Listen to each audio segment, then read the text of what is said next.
state of air freight. Janan Hassan is a junior economist with Transportation Insight. Hello, Janan. Hello, it's lovely to meet you. I'm looking Thank you forward for for our conversation. thank you for being with me today. So, the latest air freight tracker from TI Insight shows a complex landscape for the global air freight industry. What do you mean by that? So there are multiple factors at play here with tightening capacity and increasing volumes in air freight across all routes. Although we are going to see a lot of these changes take place in the Trans-Pacific route due to the recent tariffs imposed by the Trump administration. Mhm. So there's a lot of challenges out there. What would you list as among the major challenges that the air freight industry globally is facing today? I think that would be the lack of spare capacity as new aircraft are having delays being delivered to Mhm. freighters and carriers alike. Why is that? Why are deliveries being delayed? Uh, that's because there's a back order uh, Mhm. tightening from post-pandemic, and freighters are rushing to replace their fleet. I wonder if the problems that Boeing is having also limits the access to that. There aren't that many air manufacturers in the world after Boeing and Airbus. Is that also helping to constrict new planes being put out of the market? Of course, yes, and we see as well that fleets are being kept past their lifetime at the moment with Mhm. maintenance to cover that shortage. You talk about a restriction on freighters at this point. Of course, so much air freight rides in the bellies of passenger planes. Is it the case that airlines and carriers tend to prioritize passenger operations? And if so, how does that affect freight? Yes, that depends on seasonal demand patterns heavily. So as we approach Q2 and Q3, which are the most likely quarters where uh, air passengers are going to be taking their summer vacations, we see an Yeah. expansion in belly freight capacity, which can also impact uh, overall cargo Hmm. capacity as airlines will be using that cargo to transport packages as well as passengers. But passengers get priority, obviously, on these planes Yes, where especially in peak season for travel. does that leave some air freight on the tarmac? Does it mean that there's a limited capacity and they're not getting shipments aren't happening at the rate at which they need to be happening? It will just be a capacity constraint in terms of it will raise rates for cargo than Hmm. anything else. Although it's an equilibrium balance, because on the other hand, more passenger capacity will mean that there is more chance to use belly freight on those aircraft. Right. Well, what is the role that freighters are playing right now in terms of rough percentage of total air freight capacity and liftings? I would say that the majority of cargo is being transported by freighters rather than traditional airlines that do both Hmm. passenger operations and cargo operations. So freighters do dominate the market, but different routes. I mean, what about say Trans-Pacific versus Asia-Europe or Transatlantic? Do freighters figure more heavily or less into any of those routes? Uh, I would say they are more heavily towards the Trans-Pacific and Asia-Europe routes, while the Transatlantic route relies on both, really. Hmm. Yeah.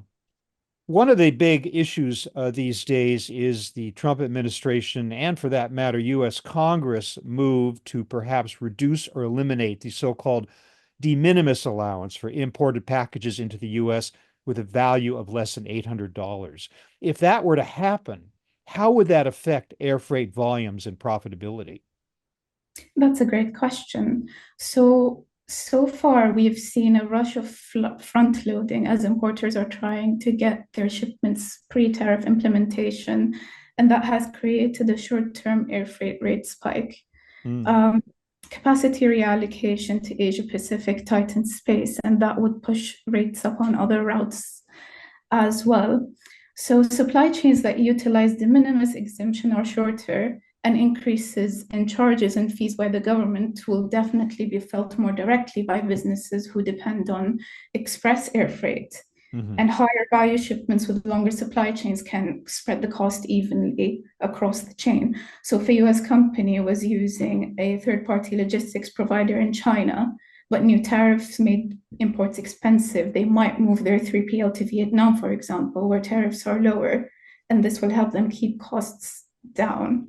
Right. Of course, this is very expensive for SMEs in particular because moving, let's say, 20,000 stock units to another 3PL would cost upwards of 100K.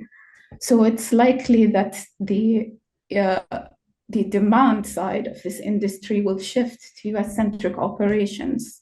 Hmm.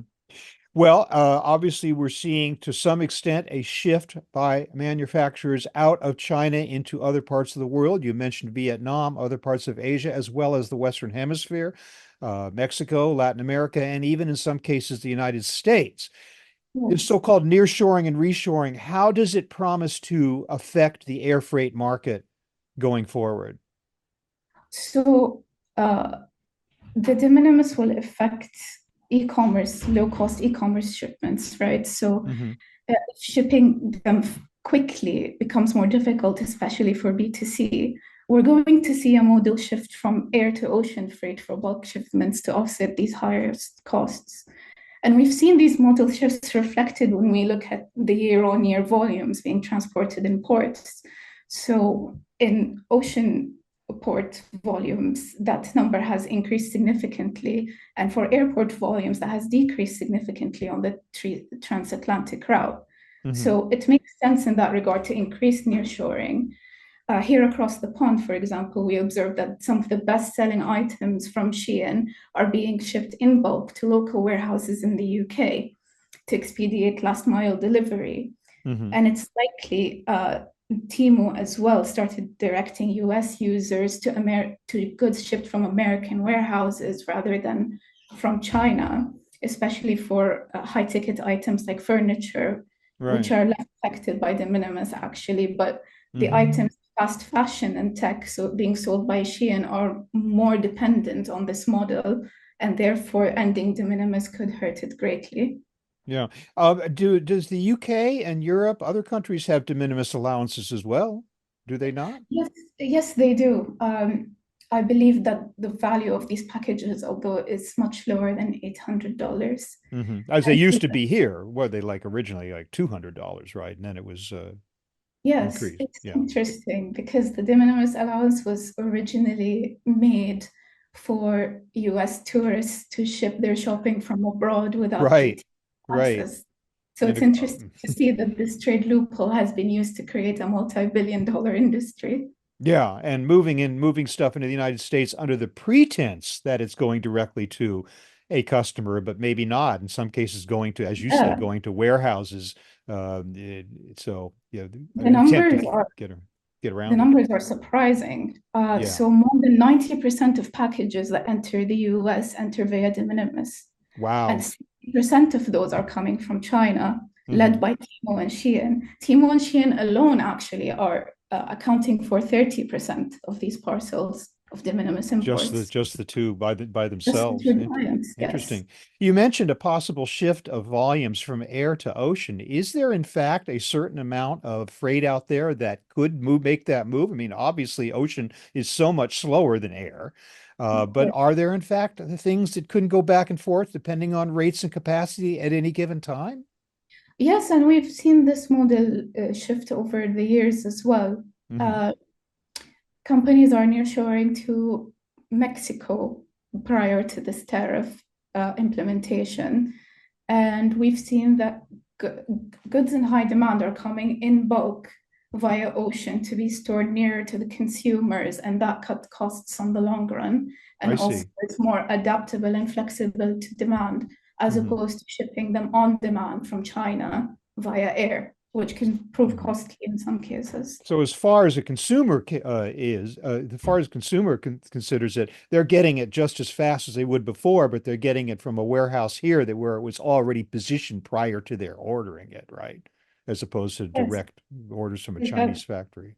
that's the magic of nearshoring. Yeah, We have interesting. some express market statistics that show that the US air express market is 40% B2B and 60% B2C. But because of this shift, we might see it more of B2B dominating the market rather than B2C.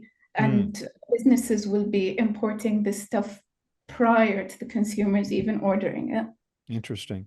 So, Janan, what does the rest of the year look like for the global air freight industry, especially in light of the rising economic uncertainty we're seeing and some warning signs about a dip in consumer confidence and the rising prices for goods as a result of these tariffs? How does the rest of the year look?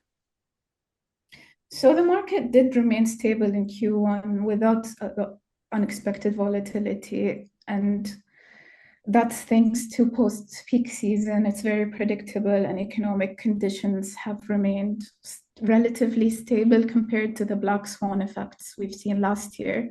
Hmm. Uh, However, despite this resilience, we can see an upwards pressure as capacity tightens, as I said in the beginning, and there is growing demand, in fact, although it's growing in a less revitalized phase as we would have liked to see for this point in the year. So we will see shifts in trade patterns and strategies as this begins to take shape, the tariffs and all. And rates should remain firm of this strong e-commerce growth, even though that might be set to change in the long term. Hmm. We still expect capacity issues to persist, though. And staying competitive is a matter of just balancing costs and flexibility, right? It's just an evolving landscape at the moment. Right. Well, Janan Hassan of Transportation Insight, thank you so much for bringing us up to date on the results of the latest air freight tracker from Transportation Insight and a look at the months and year ahead. Thank you very much for being with me today. Thank you for your time. I really appreciate your thoughtful questions.